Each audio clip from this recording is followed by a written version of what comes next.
bom dia!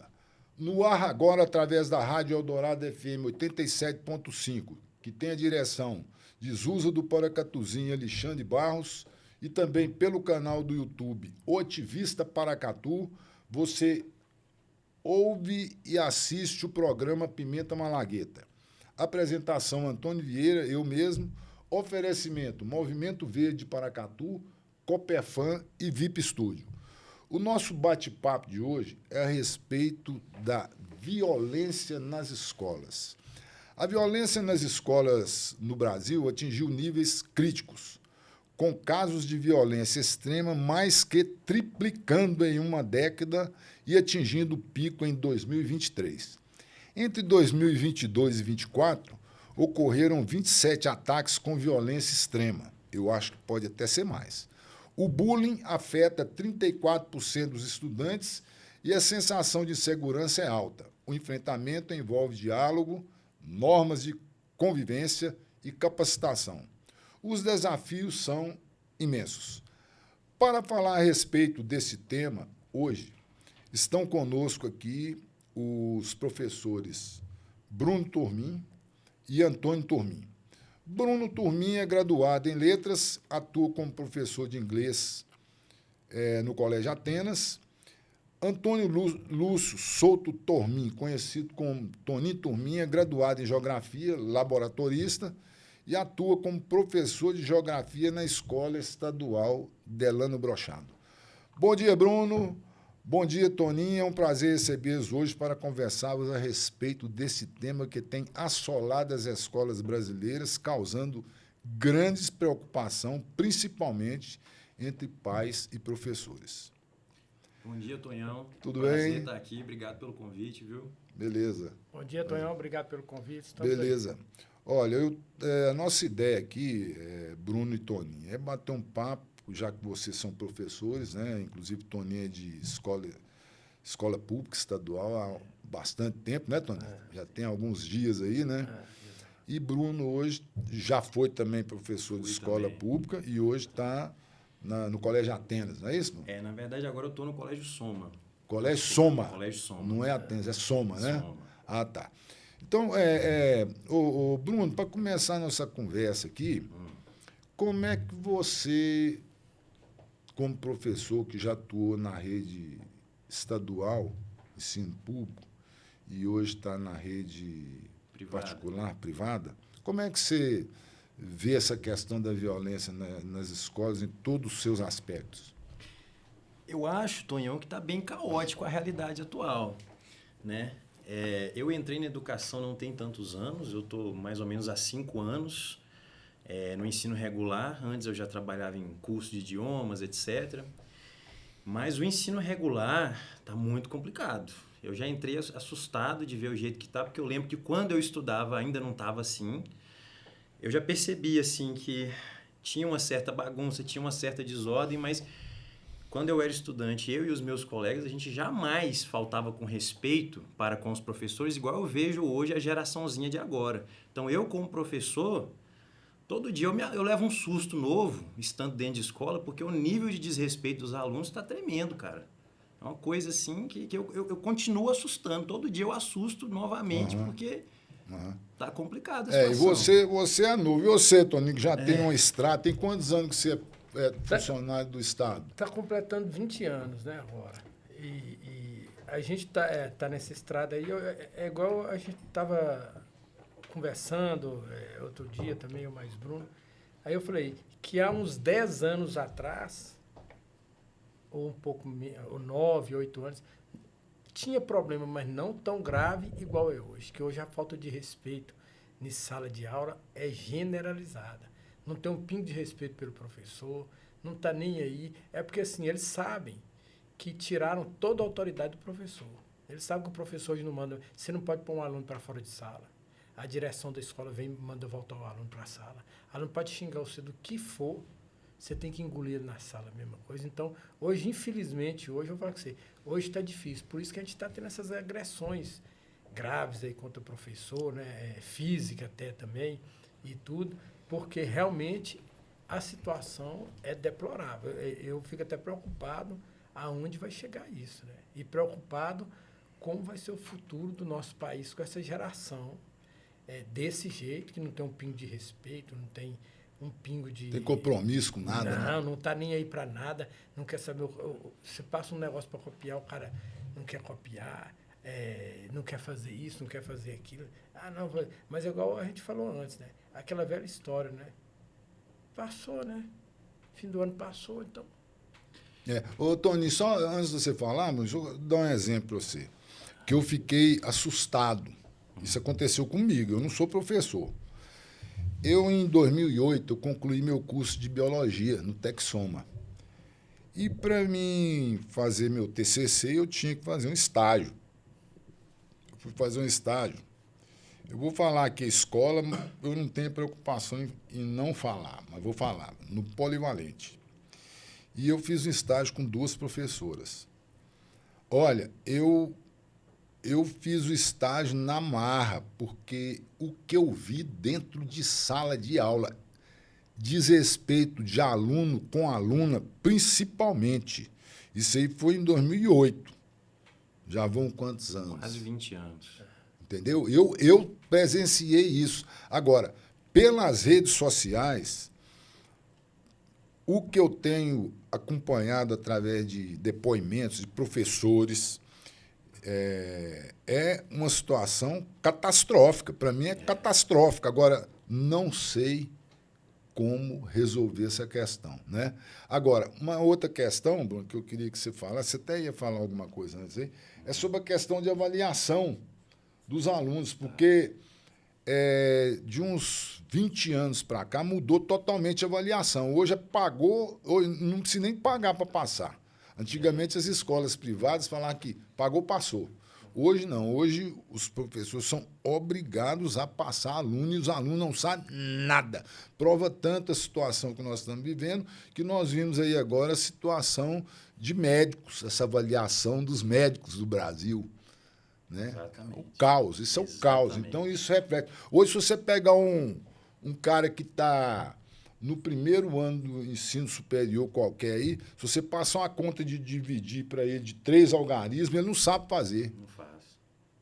Né? Então, você ia falar alguma coisa aí antes? Tonhão, e chega no nível de hoje, estudante universitário de curso de exatas, não saber fazer direito às 4 operações fundamentais. Chega nesse nível.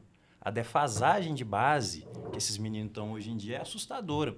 Eu lembro ano passado, numa reunião, lá no Delano Brochado, que a diretora estava falando assim, sobre um aluno do primeiro ano do ensino médio que não sabe ler. Esse menino não tem nenhuma questão neurológica, nenhum diagnóstico de nada, ele simplesmente não aprendeu a ler. E eu fiquei embasbacado de ver um rapaz de primeiro ano de ensino médio com dificuldade de leitura. E está desse nível. São situações assustadoras que a gente não entende. Como que o sistema empurra com a barriga essas pessoas, deixa elas sem aprender. Mas aí eu ia citar aqui a questão da LDB de 96, que é a aprovação automática, né?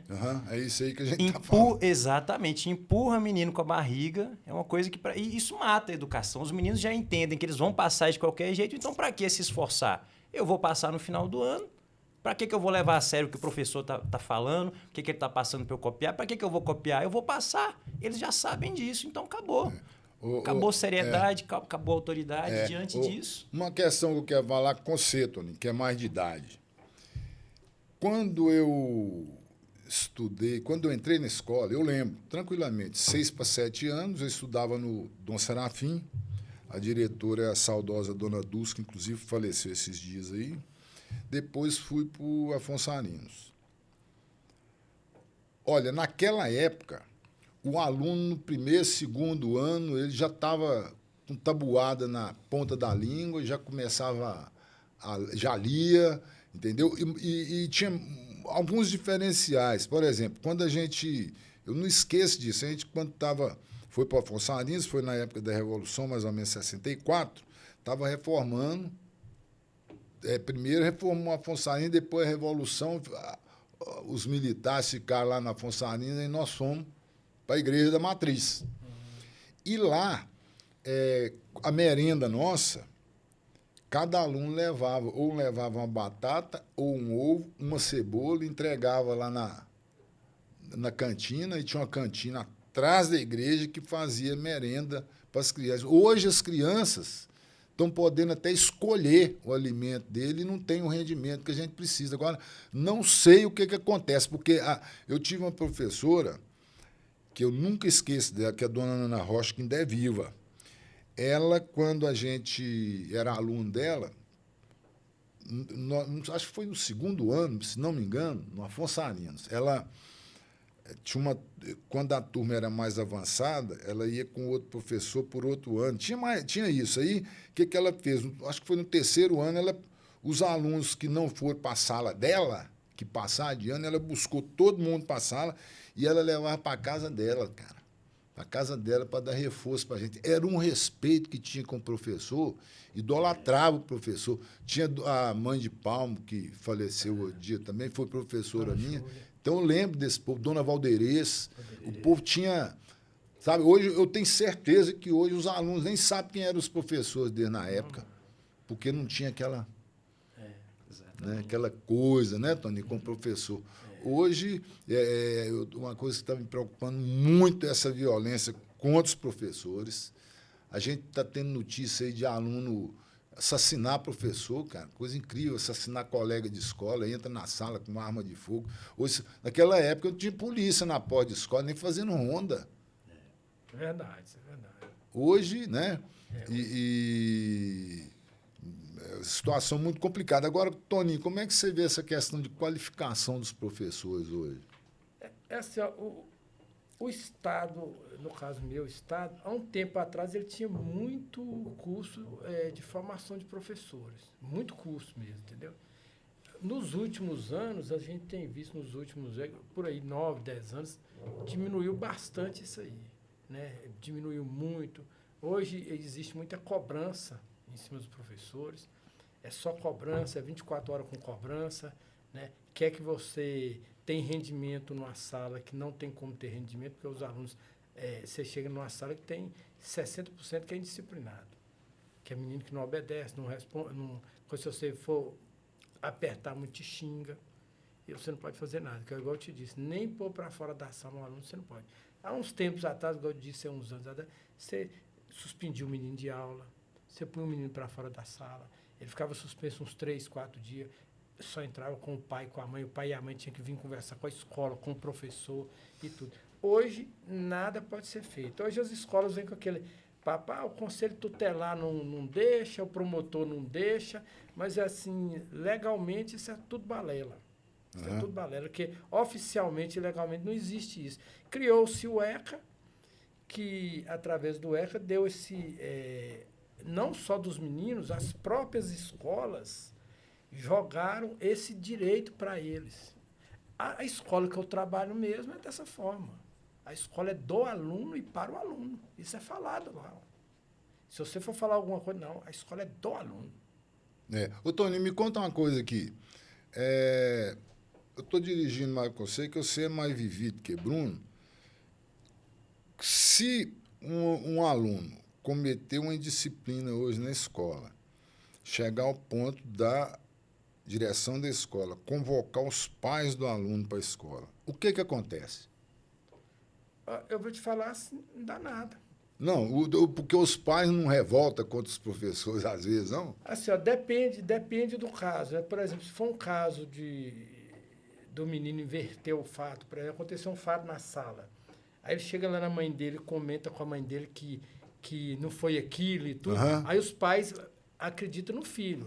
Porque todo pai tem aquela imagem que o filho dele é santinho, coisa, porque é aquele negócio, meu príncipezinho, minha princesinha, então isso é esse mimimi demais, tornou-se essas crianças fracas, esses meninos fracos, tudo frustrado, entendeu? Então criou esses meninos. Então hoje qualquer coisinha você não pode. Né? Qualquer coisinha ele agrediu meu filho, ele falou isso com meu filho e aquilo outro. Então, pode acontecer de um pai desse, num caso desse, ele vir contra a professora, que acontece assim, do pai querer, porque a filha reclamou do professor, que o professor falou uma palavra com ela, e toda ela querer vir na escola até bater no professor, entendeu?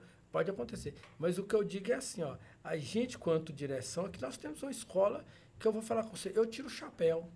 Eu acho que eu posso falar o nome da escola. A escola que é uma diretora que já tem, não sei se está com 20 anos, a Escola Afonso Arinos. É um exemplo de escola, de qualidade profissional, que ali, há uns 10 anos atrás, eu tive naquela escola com uma colega minha de Patos, professora estadual também. Quando eu entrei com ela na escola, ela falou, não, essa escola aqui não é pública, não. Pelo nível da escola, entendeu? Uma qualidade, uma disciplina, coisa. Por quê? Se não baixa a guarda. Se não dá asa para menino e muito menos para o funcionário. Ela põe todo mundo no seu lugar. Se enquadrar. Você é professor, você é serviçal, você é aquilo. Você vai fazer o seu serviço e aqui você... Então, eu percebo isso, que ali, embora seja uma escola estadual, que eles dizem aí que a escola não pode isso, não pode aquilo outro, porque o aluno xingou um professor, ele não pode ser suspenso, ele não pode ficar fora de aula, porque o lugar do aluno é na escola. Então, eu penso assim, concordo, o lugar do aluno é na escola. Aluno. Agora, delinquente juvenil não é na escola. Ele tem que estar num outro lugar, num outro patamar. É igual eu digo aqui, ó. Manda um menino desse fazer certas coisas, igual já foi feito na escola, igual você falou que tentativa contra colegas, num país aí de primeiro mundo. Manda ele fazer isso no Japão, manda ele fazer isso na China, manda ele fazer isso nos Estados Unidos, para você ver onde que ele está. Porque eu acho assim, a gente tem que trazer um trabalho, mas a gente tem que ter um certo rigor. Tem que ter uma certa moral, o professor tem que ser autoridade, sim, dentro da sala de aula. E lá fora da sala, ele tem que ter a direção da escola como respaldo último dele, e não respaldo do aluno. Quero que você saia o professor da sala de aula, que o aluno mandou você tomar naquele lugar, ou talvez te deu até um tapa na sua cara, você vai na direção, esse aluno é ouvido, imediatamente ele retorna na sala. Aconteceu comigo. Eu tomei um banho dentro de uma sala de aula. Eu até gravei um vídeo sobre isso aí. Tomei um banho na sala de aula, passei a questão para a direção. Não fizeram nada, lavaram as mãos, não fizeram nada. 5 minutos depois, o aluno estava na sala de aula. Rindo da sua cara. Rindo da minha, foi uma afronta contra mim. Mas eu entendi que eles devolveram aquele menino para a sala, que eu sou um pouco de estupim curto, achando que eu ia até agredir o menino para realmente reverter a coisa para cima de mim. Só que eu fiquei na minha, tranquilo, e procurei outros recursos depois, como está tramitando esses recursos que eu procurei. Entendeu? Porque eu falo assim, ó, tudo tem que ter 2 pesos do menino. Um aluno está problemático, um aluno cometeu um ato grave, ele tem que ser penalizado, sim. Ele tem que ser suspenso da escola e tudo. Porque já aconteceu. Quando acontece com os gestores, eles tomam atitude. Se o aluno chega num gestor, que eu já vi acontecer, onde eu estou, o aluno chega no gestor e falar o que ele faz com a gente dentro da sala, mandar tomar naquele lugar, fazer aquilo, eles arrumam um jeito e transferem ele para outra escola. Mas quando é a gente, nós não podemos falar nada, a gente que não está sabendo, está tendo domínio de turma, a gente não está isso, aquilo, outro. Então, essa é a verdade. A culpa é do professor. Tudo é do professor. Hoje o professor a vítima do processo e é o errado. Aí não culpa o aluno, é igual fala assim, ó, eu sinto saudade que eu estudei nessa época da educação moral e cívica. Hino nacional toda semana, hasteamento da bandeira, na sexta-feira descia a bandeira do mastro e tudo, respeito, fila para isso, fila para aquilo outro. Isso aí é um princípio de disciplina. Né? Não quer dizer que isso aí está querendo coagir a criança, isso é respeito, entendeu? Agora você vem para uma escola, né? O mundo hoje, não é só as escolas, o mundo hoje, quando nós estamos conversando aqui sobre a internet, sobre esse acesso, é um acesso ótimo, mas ele tem que saber ser usado. Quando a pessoa usa ele por outro lado, ele já atrapalha, né? Há pouco tempo eu estava vendo um vídeo daquela Vermonte, André Vermonte, ela mostrando um menino de 9 anos. Ele estava muito viciado no telefone. A mãe dele tomou o telefone dele. Vixe Maria. Tomou dele o telefone. Aí ela tomou e deixou com a irmã dele, não sei se de 12, 13. E não sei se foi no mercado. E a irmã dentro do quarto também, ouvindo trem com som. Fone, né? Esse menino quebrou a casa dela todinha. Quebrou televisão, quebrou os vasos sanitários, quebrou a casa da mulher todinha. Porque aí ela falou o nome disso aí, que hoje chama síndrome, não sei de que é lá. Esse fanatismo por tela, né? E tudo. Então, você imagina, isso aí é pior até do que uma pessoa viciada em droga. Né? É tipo a abstinência daquilo, né? A abstinência daquilo fez o menino entrar numa neura tão grande que ele destruiu a casa dele. A mãe dele chegou, estava tudo quebrado, a irmã dele brota lá. Eu não ouvi, não, mas tinha quebrado a casa toda. Toninho, de falar uma coisa, você está falando aí sobre moral cívica. Ah, Eu, com 12 anos, eu saí de Paracatu e fui estudar num colégio interno, de padre salesiano. Eu, com 12 anos, eu fui para o colégio interno de padre salesiano, em 1968. Imagina uma criança com 12 anos ir para um colégio interno a 1.000 quilômetros de distância daqui, um ano praticamente longe dos pais, você tendo que, né, se defender. Ainda bem que era padre salesiano, super rígido. E lá a gente tinha aula de moral e cívica e OSPB. tinha. Entendeu? Além da Todas as outras disciplinas. da questão das disciplinas com que os padres salesianos, que o padre salesiano é diferenciado. Padres salesianos, eles são educadores. É outra história. Não é isso que tem ouvido falar de alguns padres, né? Então, a educação lá era rígida ao extremo. E aluno lá, quando começava a encrespar, eles davam balão, ele ia para a casa deles um mês. Aí eles iam se virar com o pai e a mãe dele para lá. Entendeu? Então, tinha rigidez e normas, né, para serem atendidas. Agora, o Bruno, Sim. queria uma avaliação sua, o seguinte. Eu sou extremamente crítico, entendeu? E eu tenho uma questão que eu acompanho em Paracatu há alguns anos, que eu não sei como que a sociedade, é porque a sociedade apodreceu também. Não sei como a sociedade aceitou o Polivalente, que era uma escola modelo, era uma escola técnica, não é isso? Eu lembro quando o Polivalente era o campo da Liga, o campo de futebol foi desapropriado para montar uma escola modelo que tinha o que a gente precisa para a criança ser transformado numa pessoa comprometida, né? Aí passou um tempo, pegaram um pedaço do Polivalente, onde tinha oficina, costura, mecânica, as quadras de futebol, de vôlei, de tudo quanto é coisa ali dentro. Pegou um pedaço, deu para fazer uma igreja. Depois pegou outro pedaço, desmontou uma estrutura grande que tinha para fazer uma feira de produtor de Paracatu. Então, o objeto da desapropriação do campo da Liga pelo Estado de Minas foi para construir uma escola modelo. Aí passa um certo tempo, eles acabam com aquilo. Esquece tudo e desfigura tudo. E aí tem a culpa do Estado nisso também, nessa história. Outra questão, vamos falar aqui sobre o Delano. Vamos. O Delano tinha uma estrutura que era para ter viveiro de muda, horta, uma estrutura grande para trabalhar outras questões, além do... É uma questão mais lúdica, né? Além dessa questão do 1 mais 1, 2. Quadros giz. Aí acabaram com tudo para montar uma praça para beneficiar uma administração do município. Então, o objeto da criação daquela escola era esse. Então, ele não pode ser desvirtuado, não pode ser mudado. Ele não pode ser mudado. Então, o Estado, para lavar as mãos, para tirar o dedo da reta, né, faz isso aí. Então, eu acho isso... isso acontece porque a sociedade ela está fora do mundo. Acho que o povo está dormente, né? Aceitando tudo, deixa rolar. Entendeu? Então, eu acho um absurdo. Porque quando eu era criança, estudavam na Afonso Arinos, eu não sei se ainda é assim lá hoje, mas tinha uma horta que os estudantes cuidavam e o que produzia alguns alimentos para merenda era fruto daquela horta que a gente trabalhava ali. Então, isso foi diluindo, e agora ainda entrou essa questão das redes digitais, acabou de revirar, né? Eu não sei se nas escolas que vocês trabalham, os alunos ficam o tempo inteiro no celular ou se agora eles foram proibidos e apreendido o celular dele. Não sei.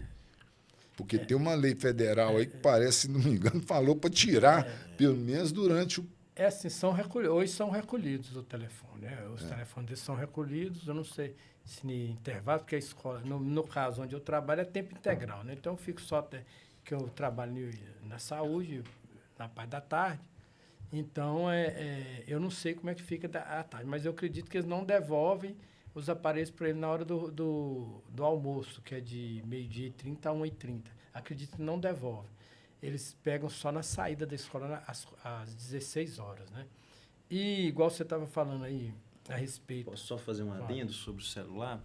Porque eu estou mais informado sobre isso. Eu sei que varia muito de escola para escola, Tonhão. De diretor para diretor, isso varia. Porque eu conversei com uma colega esses dias que está no Afonso Roquete e disse que lá está tudo solto. Os meninos podem ficar com o celular, estão usando dentro de sala de aula, inclusive. Então, isso continua atrapalhando muito alguns professores. Então, está muito variável. E eu que estou mais dentro da rede privada, é o seguinte, normalmente eles deixam com os alunos, não recolhem. E aí cabe o bom senso do aluno não usar em sala de aula, mas alguns de vez em quando ainda teimam e ainda usam. Então, em alguns contextos, ainda está problemático o celular. Mas aí eu te cortei, você ia falar outra coisa. Não, eu estou dizendo isso aí.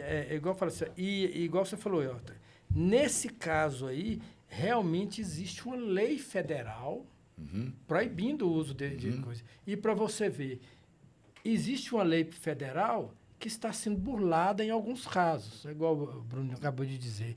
Aí, quando vem ao caso do aluno, da indisciplina do aluno, não existe essa lei que fala que o aluno não pode ser penalizado. Não existe isso.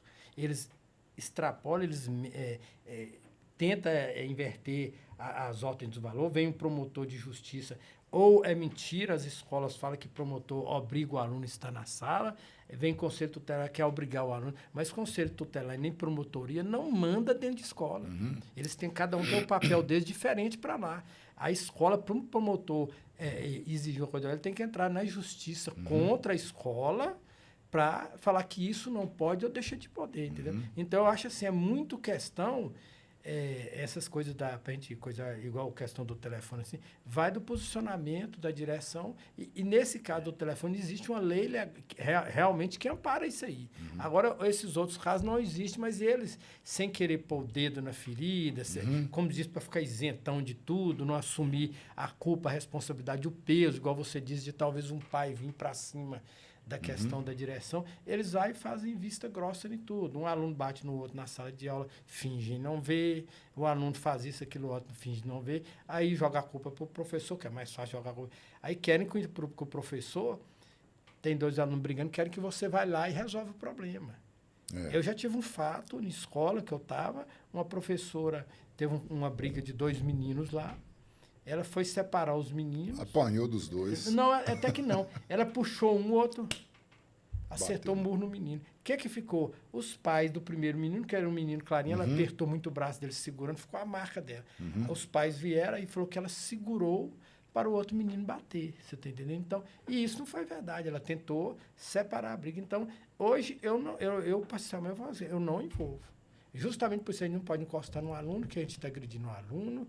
Se você encostou numa menina, é assédio. Você já imaginou uma menina dessa chegar na casa dela e falar assim, não, meu professor me assediou, por isso que eu meti a mão nele. Pois é, você entendeu? Aí pronto. Aí quem tem a razão vai ouvir o que é a voz dela, não é a minha. Então a gente não pode negociar, a gente tem que ficar, como diz o outro, entre aspas, contrariado, igual a gente que é mais velho, que é de um outro tempo, igual você falou aí. Eu sou do tempo da educação moral e cívica, desses tempos na escola.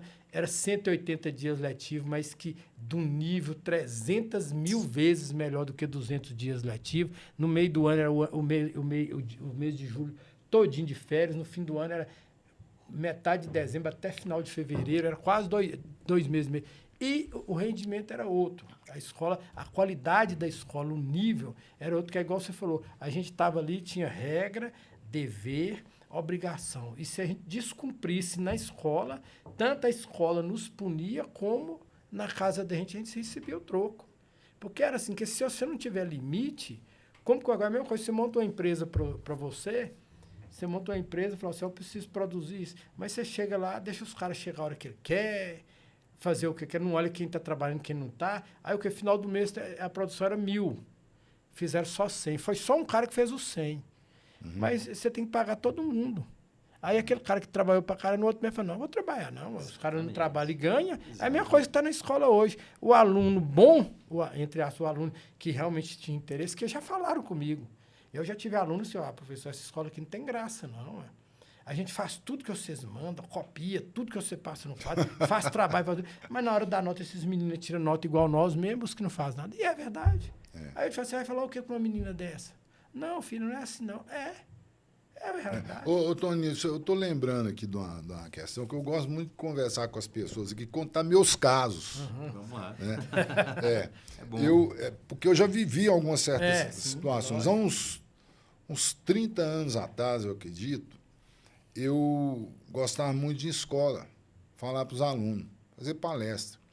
E aí tinha alguns professores, alguns diretores que tinham mais intimidade com a gente. Eu estou querendo ir aí falar sobre meio ambiente, é semana do meio ambiente e tal, semana da água, da árvore e tal.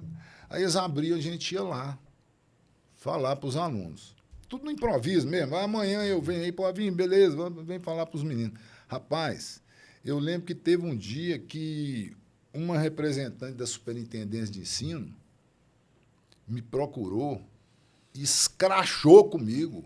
Como é que eu estava indo na escola falar sobre meio ambiente, sendo que não estava dentro da grade curricular, da programação da escola, entendeu? Então, porra, eu acho que é um presente da escola você... Com certeza. Está levando isso, né? Não é? Isso é educação ambiental, educação para a vida, é tudo. Isso aí está inserido dentro do processo. Dia 3 de junho agora vai ter um evento grande aqui em Paracatu sobre meio ambiente.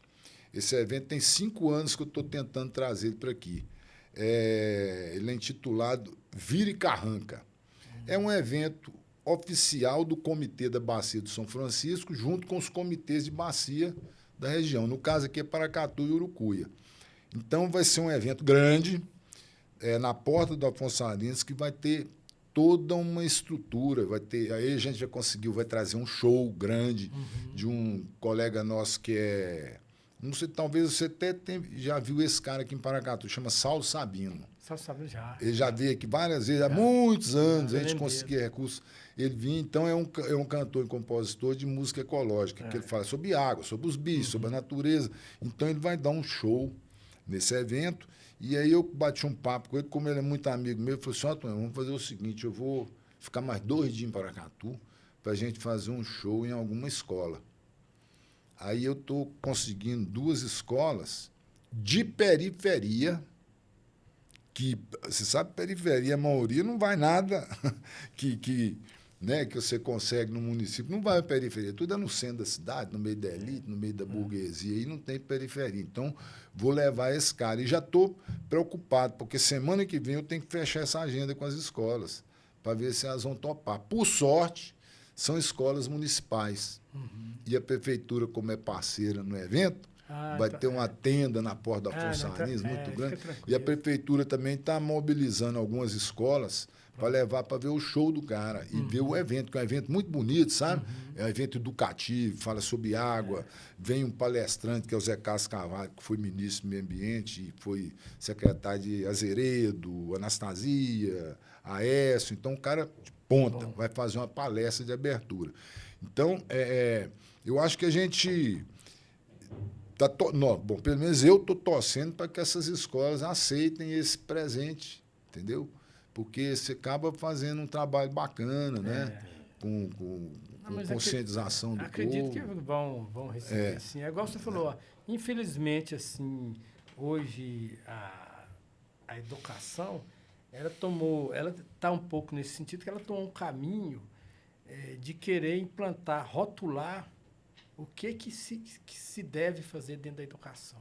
Não deu uma liberdade de ensino, de usar técnicas diferentes, de aprendizados diferentes, né? É igual eu vi uma vez numa Universidade Federal, eles pegaram, assim, eles estavam falando sobre... Era um pouco sobre questões, assim, antropologia, mas eles trouxeram, quem que deu a aula para os alunos não foram os professores. Eles pegaram aqueles senhorzinhos antigos da região, que conheciam toda a história cultural daquilo, e levou para dentro da universidade para dar aula para os meninos. Só preparou como que eles tinham que agir. Então, trouxeram. Então, um resgate que eles vão lá na sociedade, no meio da comunidade, buscar aquele conhecimento e trazer que o cara sabe até muito mais do que aqueles professores que estudaram. Tony, isso aí que você está falando é muito importante. Inclusive, eu defendo muito quando as pessoas ficam falando nós temos que levar engenheiro ambiental, biólogo, engenheiro florestal, técnicos do Estado para ver o rio, como é que está. O Rio Paracatu, quando a gente fazia as expedições, né? Inclusive nós estamos até pensando em fazer uma outra, agora sair daqui até lá no São Francisco. Então, eu sempre falo com o pessoal, gente, quem mais conhece e defende o rio são os ribeirinhos, os barranqueiros, né? As populações tradicionais ali. Nós temos que trazer esse povo para o nosso meio. Né? Exatamente. Então, isso é importante que você falou. Eu acho o conhecimento está na mão deles. Tá na mão deles. Eu acho, eu não sei se funcionaria hoje nas escolas a gente levar esse pessoal para dar algum testemunho para os alunos, porque a questão da violência é muito complicada. E eu já vi, 2, 3 anos atrás, eu ia em escola para falar para os alunos, o aluno não está nem aí, não quer nem saber. Entendeu? Eu falava um tema lá e no final falava assim, o que eu falei aqui sobre isso? Ninguém sabe. Não, hoje até chega. Não consegue Não, repetir. você vê ali 1, 2, 3 que tem alguma ligação, que está ligado, né? Agora o resto, né, você não quer saber de nada. É uma situação muito complicada. Agora, voltando aqui um pouquinho, Bruno, a respeito da violência, quais os tipos de violência que você tem notícia ou que você já presenciou mais nas escolas? O desrespeito verbal, graças a Deus, nunca me aconteceu agressão física, mas a agressão verbal é constante, comigo, com meus colegas, minhas colegas, que têm mais professora do que professor, né? Eu vejo elas relatarem muito, assim, de aluno mandar elas tomar naquele lugar, chamar elas daquela palavra com P, e elas levam para a direção, e a direção nada faz sobre isso. Então, os meninos já entendem que a impunidade reina, que não vai acontecer nada, e aí... Eu não sei como é que os professores pensam a respeito disso, porque quando eu fiz esse estágio que eu te falei, além de absurdos que eu vi entre os alunos, eu vi aluno em pé em cima da mesa da professora. Em cima da mesa. Isso eu vi isso, entendeu? Então, a professora, com o tempo... vai levar para a direção para quê? É igual nós estamos falando aqui. Cansa, Tom. Você cansa de reclamar, de falar, de não dar em nada. Saber, lavrar ata. Lavrar ata para quê? Fazer papel de palhaço? Lavar uma ata que não vai dar em nada, que não vai acontecer nada, que não resolve nada. Como já teve tantas que não aconteceu nada, não resolve nada. Então, você vê coisas graves que a atitude não foi tomada, o aluno continua de boa na escola. Então, quem fica queimado é você. É você que fica queimado, desmoralizado, que você não tem autonomia. É igual, assim, hoje. Chamam-se um professor na escola, que as escolas, no caso a nossa lá, tem microfone, que ela é o tempo todo chamando gente no microfone lá. Aí, quando chama um professor no microfone, os próprios alunos, você entendeu? Ou seja, que sabe que vai ter uma catracada no professor, que está chamando o professor que alguma coisa teve contra ele, professor.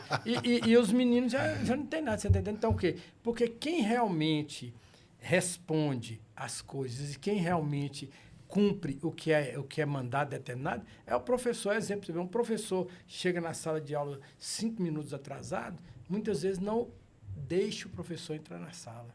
Desconta a aula dele, ele não vai poder dar aula, mas o aluno chega praticamente a hora que quer. Sai a hora que quer, faz o que quer. É assim, até eu sair, mas eu falo com você que eu presencio isso aí na sala. Eu estou na sala, tem menino que chega às 7h30, tem menino que chega às 7h40, eu já vi menino que eu tinha dois horários com ele num dia, eu cheguei no primeiro horário, ele não estava, no terceiro horário o menino estava lá, entendeu? Então, é desse jeito. Aí eu te pergunto, o aluno, como eu disse antes, o aluno tudo pode.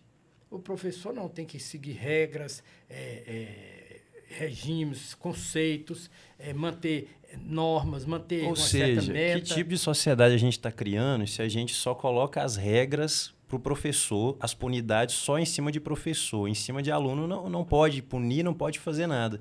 E no Delano Brochado, que eu tive lá, eu presenciei tudo isso, é uma coisa assim, é uma inversão de valores assustadora. Professores são repreendidos no microfone pela direção, para todos os alunos verem, presenciarem, escutarem. Fica aquele deboche em cima da gente, a perda da nossa autoridade. Então, assim, os alunos veem que a gente é chamado a atenção, a gente recebe punição, mas eles não. Então, que sociedade vai vir disso no futuro? O que vai vir no futuro com a escola tendo essa postura com os alunos? Agora, ô Bruno, me conta aqui, quando um pai chega a ser chamado na escola, que eu acho que nem chama, mas chama ainda? Não, em alguns casos parece que chama. Mas aí quando chama, você sabe de alguma... Você já presenciou alguma reação do pai? O que ele fala? Como é que é isso? Não, assim, presenciar nesse fato, não. Eu não sei, um dia eu estava na porta da escola, teve um caso, eu vi um pai falando, não, minha filha não vai estudar aqui nem mais um dia, eu quero a transferência dela. Eu entrei e vi o pai falando lá, mas eu não sei o que era, nem que assunto era a respeito, porque eu não envolvi, que se a gente envolve, fica parecendo que a gente está querendo, entendeu?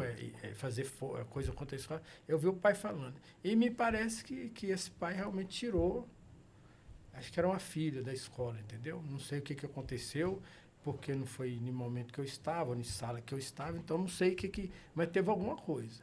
Ô, então, Toninho, vou te contar um outro fato que aconteceu comigo. Em 1967, eu fui estudar no estadual. Na época lá, a diretora era Dona Iná Campos. E aí eu envolvi, olha a malandragem minha qual que era, hein? Eu envolvi com igreja. Toda missa que você ajudava de manhã cedo na igreja, você ganhava 2 pontos. Aí, no final, a hora que você fizesse, não sei se era 50 pontos, não sei quantos pontos,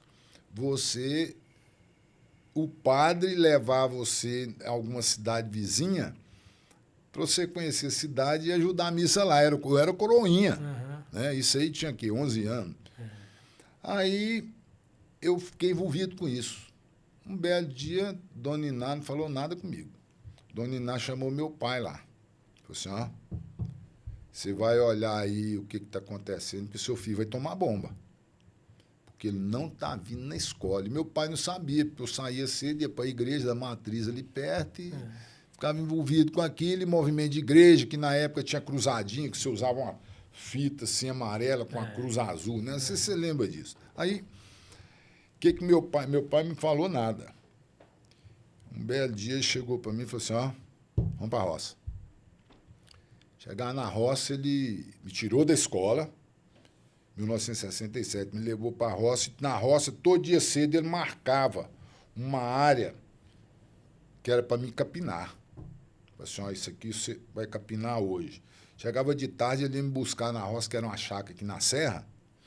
Ele ia buscar lá, a primeira coisa que ele fazia, ele revirava o mato todinho para ver se eu tinha capinado ou se eu tinha jogado mato por cima de mato.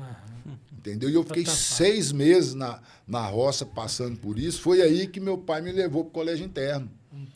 Para estudar com o padre salesiano. Entendeu? Me tirou disso aqui porque... Né, então, e foi graças a isso que eu me transformei, porque eu fiquei 5 anos interno num colégio de padre, que lá você estudava o dia inteiro. Ou era estudando ou rezando missa. Eu acho que é por isso que hoje eu nem vou em igreja mais, porque era 2 missas por dia. Você imagina 5 anos, 2 missas por dia. Porra, era duro, né? Era duro, né? Então, além de estudar, e era rígido mesmo, lá era rígido, era 8 horas de estudo por dia, fora as aulas. Entendeu? E era nego rígido, professor só de pontos, cara, né? Então, isso acabou, igual o Dona Iná fez no meu caso. Agora, resta saber se o pai ou a mãe vão... nos dias de hoje, né? Respeitar o diretor, porque conforme o diretor falar, ele vai falar assim, não, esse cara tá doido e vai brigar com o diretor. Isso é o que eu não tô sendo reacionário aqui, mas isso aí eu estou acompanhando através de rede digital, porque tem coisa que é fake news. Mas tem professor apanhando de aluno todo dia, tem aluno batendo em aluno com arma, matando colega dele. Pô, bicho, isso tomou conta do país. Tomou conta. Né? Tomou conta do país. Agora, qual a forma para resolver isso? Vocês que são da área, o que vocês igual acham? Eu tô falando assim, eu acho assim, igual nós falamos assim, ó, se você não criar uma forma de moralizar o país, entendeu? Moralizar as coisas, principalmente na questão da educação, a moralização, realmente um novo projeto educacional de ensino, aprendizado, de normatização da escola, de uma estruturação de um novo... Respeito aos professores. Isso, que é o que tem que ser uma escola. Não é ninguém querer ser autoritário, ser autoridade máxima, ser senhor do saber, do poder, não. É uma escola onde as pessoas têm que saber, falar, ó, eu tenho que chegar aqui, eu sei que eu estou aqui para isso, né? Então, eu tenho que obedecer, eu tenho que fazer isso. Então, se a pessoa não estiver disponível para isso, fala, ó, eu não vou nisso que eu não estou disponível, eu não quero. Porque o que acontece hoje? Ele vai na escola com toda aquela prepotência, porque ele tem um respaldo, geralmente deve ter um respaldo em casa. Porque um aluno chega na escola com aquela indisciplina total que eles têm na sala de aula. Ele deve ter um respaldo em casa. Em casa ele não deve ter uma correção. O pai trata ele de meu príncipe, a mãe de minha princesinha. Só pode, porque não tem cabimento, entendeu? Porque se você tiver um rigor com o menino, e o pai sabe se o menino é ou não. A gente tem que ter o pé... Não, eu sei que meu menino... A dupla personalidade também pode estar acontecendo. Em casa uma coisa, lá na escola é sim, outra. Mas assim, aqui, ó, é igual hoje, escola igual onde eu estou mesmo. Tem câmera nas salas de aula. Tem dúvida, pede a câmera da sala. Só que a câmera da sala é para vigiar professor, não é para olhar aluno. Os alunos aprontam em sala, não tem nada. O aluno apronta, briga dentro de sala, não dá nada. Agora deixa um professor fazer qualquer coisa fora da régua. Falar alto para o aluno. Fora da régua. Manda ele fazer qualquer coisa fora da régua. Para você ver, principalmente se for um professor que a direção tem uma certa antipatia dele. Ele está penalizado. Isso, aquilo, outro. Então, eu falo, infelizmente, Tonho, hoje, assim, vamos seguir aqui. Ó. Hoje você vê o Japão hoje. Por que o Japão saiu da guerra totalmente arrasado, depois das bombas, em 1945? Hoje é uma das maiores potências do mundo na questão educacional, tecnológica e tudo. Porque até hoje o Japão, as crianças do Japão chegam na sala de aula, eles são ensinados isso, eles vão limpar a sala, eles vão fazer isso, aquilo outro.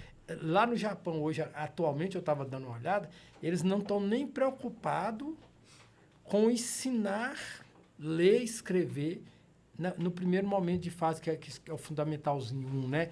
Que a gente antigamente falava o primeiro ano do ensino fundamental. Eles estão preocupados em ensinar o menino esses valores de preservar as coisas, respeitar o lugar, manter limpo, lixo no lixo, lixo tal em tal lugar, porque é reciclável, aquilo ali não é. Então, eles estão fazendo esse estudo para trazer a criança mais sociável, mais humana. Envolvida, né? Envolvida no processo de desenvolvimento. Tony, entendeu? Eu vi você falando de Japão aí, eu vi uma matéria ali, porque a gente não pode acreditar em tudo, mas eu vi uma matéria muito interessante, porque eu acho que tem fundamento. Que lá no Japão, a avaliação de lá nos primeiros anos de escola, não existe avaliação. Isso. As pessoas estão se integrando, né? Agora, voltando aqui à questão dos cuidados, além do que a gente viu na Copa do Mundo, aqui no Brasil, o japonês limpando o estádio que os outros deixou sujo. Exatamente. Né? E aí, eu fico vendo que tem algumas questões que são comportamentais também, de direção. Quando eu fui secretário no governo de Almir, que a gente fazia umas gincanas no meio da rua, aqui na Firmina Santana, você lembra dessas gincanas? Lembro. Parava o centro da cidade, parava. As escolas tudo participavam, era um sucesso. Quando terminava o evento, no fim do dia, a gente da organização juntava com os alunos e deixava a rua limpinha, além de que tinha lixeira esparramada para tudo quanto é banda, né? Hoje, qualquer evento que tem na cidade, se não for os garis para limpar... Ninguém limpa. Ninguém limpa. Então, o próprio povo não tem. Não tem, não. Não tem educação, não tem formação na área educacional, né? Então, é uma situação que assim, nós estamos conversando aqui que vocês são da área. Agora, eu não tenho uma forma, né, assim, para resolver isso. Assim, não tem, mas... O problema em si está no Brasil, né? né? O pai está na estrutura, nessa estrutura que foi moldada para a educação nesses últimos, sei lá, essas últimas décadas, né? Que moldou esse ensino, sei lá, esse ensino do aluno questionar os pais, a mãe, o aluno fala que o aluno tem direito, igual vem esse ECA, que cria que o aluno tem direito disso, que tem aquilo, vem tal de conselho tutelar que...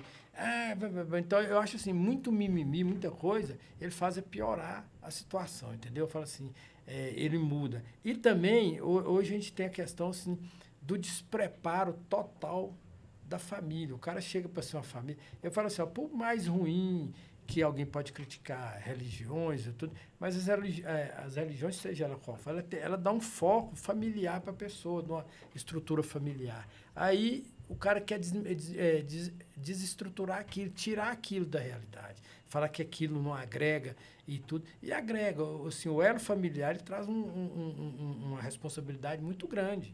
Eu tive muito próximo com gente, com pessoas de tudo quanto é tipo. Eu tive. Pessoas envolvidas com... Eu não envolvi por respeito à minha mãe. Uhum. Entendeu? Embora a gente era muito carente, muito passava uma dificuldade financeira. Então, mas como minha mãe tinha um amor muito grande por a gente, ensinar, falou, meu filho, você não pode fazer isso, que é errado, entendeu? Ó, talvez um filho de um rico faça. Para ele, amanhã, ele para com aquilo, a sociedade encaixa ele num lugar, num bom emprego. Minha mãe falava isso comigo. Igual político faz. Isso, Minha mãe falava isso, Israel encaixa num bom emprego. Você é filho de ninguém, é pobre. Se você envolver num trem desse, você vai pro fundo do poço. Lascado. Você acabou com sua vida. Então, a gente tinha um respeito muito grande, a gente via as coisas, até talvez com algumas pessoas que a gente tinha um certo contato, a gente via essas coisas acontecendo, a gente estava afastada daquela pessoa para não envolver. Hoje, as pessoas, assim, essa criação um pouco artificializada, eles perderam esse senso de família, de respeito, né, de amor próprio e tudo, de respeitar o outro. É igual eu estava conversando hoje no serviço lá hoje, lá no município, no laboratório, comentando com a menina que a gente, molecotezinho, chegava uma pessoa na casa da gente mais velha e dava benção. Benção, dona Sinhá, benção, dona Santinha, benção, dona Santinha. Nem parente da gente não era hoje nada. nem os filhos dão benção pro pai, não, pra nada. Hoje os pais de hoje já não ensinam isso pros filhos, né? Não tem essa cultura de ensinar o filho dar benção, não ensinar o filho a cumprimentar o tio dele, ou sei lá o quê. Então, hoje eu acho assim, nós também, essa geração nossa de pai, de 40, de 60 para cá, 70, eu acho que a gente teve um erro muito grande. E nós erramos com o nosso, e essa geração que é pai agora, que é a geração 90, eles já pegaram um pouco do erro nosso, pegou o contágio dos erros atuais, né? Pegou a contaminação dos erros atuais, dessa era aí funkeira, essa era dessa música, que a música ela interfere no raciocínio. Essa música dessa idiotice toda aí, de não sei o quê, baixadinha. Sexualização precoce. Isso, essa sexualização. Isso aí destrói o cérebro da pessoa. Então, eu acho que juntou tudo isso, fez esses pais hoje frouxo, mole, que tudo é um menino. Não, meu filhinho, né? Come isso aqui, filho. Não, papai tá te dando. Come, meu filho. Não quero, não quero. Antigamente você falava, não, enchia o prato e te dava. Não se come, quiser, você come. Se não quiser... Come. Você vai comer isso aí. Agora, tirava tudo que o menino tava comendo. Você vai comer isso aqui. Se quiser. Nunca mais você falava, não coma aquilo. Você entendeu? Hoje, não. Não, meu filho, você quer isso? Meu filho, você quer... Você tá entendendo? O que meu filhinho quer comer hoje? Isso. Quer que meu anjinho quer comer, o meu príncipezinho. Então, isso aí, infelizmente, isso aí hoje acabou. Acabou. Aí ensina o menino que ele é o dono do pedaço. Ele manda na casa dele, ele quer chegar na escola e quer mandar. Aí chega lá na escola, ele não vai mandar. Toninho, você está falando essa questão de benção aí, só para a gente já estar no tempo nosso de me acabando aqui. Mas eu acho o seguinte, eu acho que quando um filho pede a bênção para o pai, não é sinal de que o pai vai abençoar ele, não. É sinal de admiração respeito, que o filho tem pelo pai. Isso. Né? Isso acabou. Isso não existe mais, não. Não tem, não. Não existe. Não tem, não. Não existe. Pois é. Ô, Toninho, eu quero aqui, cara, o tempo nosso está estourado. Eu quero agradecer você mais o Bruno aqui. A gente tem muita coisa para falar. Às vezes até vocês acharam que Se você quiser marcar uma parte 2 depois, a gente vem. Eu até achava que era pouco assunto para muito tempo, né? Mas a gente vai abrindo e tem muita coisa interessante. Muito leque, eu acho que é importante. Eu espero que, se dessa turma que ouvir e assistir esse programa aqui, uma pessoa, uma família aderir isso, um aluno, a gente já é vitorioso, porque no mundo hoje está difícil, viu? Complicado, Né? tá complicado. Quero agradecer a presença de vocês dois e deixar aí esses outros tempinhos que falta para você fazer alguma colocação, mandar uma mensagem para os alunos, para os seus alunos, para os professores. O que eu digo, eu falo sempre em sala, principalmente quando eles estão muito indisciplinados, eu falo com eles, meu filho, é um ditado antigo e até, de certa forma, até bíblico, que diz o seguinte, que as portas do inferno, do ruim, do que não presta, é larga. A do que presta é estreita. Então, para a gente chegar num lugar, a gente tem que traçar uma meta. Vai sofrer? Vai penalizar. Igual eu falo com eles com todas essas letras. Escola é ruim? É. Eu falo, é ruim. Ficar dentro de uma escola presa ali, igual no caso nosso, lá os meninos ficam 9 horas dentro de uma escola preso. Praticamente quadro, todo dia, 9 horários ali fazendo coisa, não tem com toda a energia, não né? não tem uma aula de música, teatro. Não tem dança, o lugar para fazer a horta. Igual ali, ó, você falou na horta, igual lá, eu presenciei a horta lá. Tinha a horta, os legumes da horta que ia para a cantina da escola. Hoje até o posto artesiano que a escola desativou, entupiu, sei lá o que fez, que não usa mais. Então, pegou o espaço, como você falou, doou. Então, o menino ficar ali dentro, eu falo com eles mesmo, é difícil, é complicado, mas a gente tem que traçar uma meta, porque se você não traçar uma meta e não te valorizar, o mundo não vai te valorizar. Essas portas largas, elas são fáceis, você vai lá e vai ter uma ilusão temporária de pouco tempo, que aquilo ali é bom, mas depois, na hora que explodir, você vai ver que aquilo não era nada do que você pensava, era só fantasia. Então, e o real é difícil, mas ele é mais duradouro, né? Te traz mais conhecimento, mais assim, até mais assim, fraternidade, para você ter mais, ser mais fraterno. Igual foi, se você não respeitar seu pai, sua mãe, sua família, você é um cara que já não existe nesse mundo, já está fora da caixinha há muitos anos, né? E o mundo hoje trabalha para isso aí, para não ter respeito, né? E nem consideração a ninguém. Você viveu como se fosse um ser sem propósito nenhum. É isso que o pessoal está querendo da sociedade, né? Para ser explorado.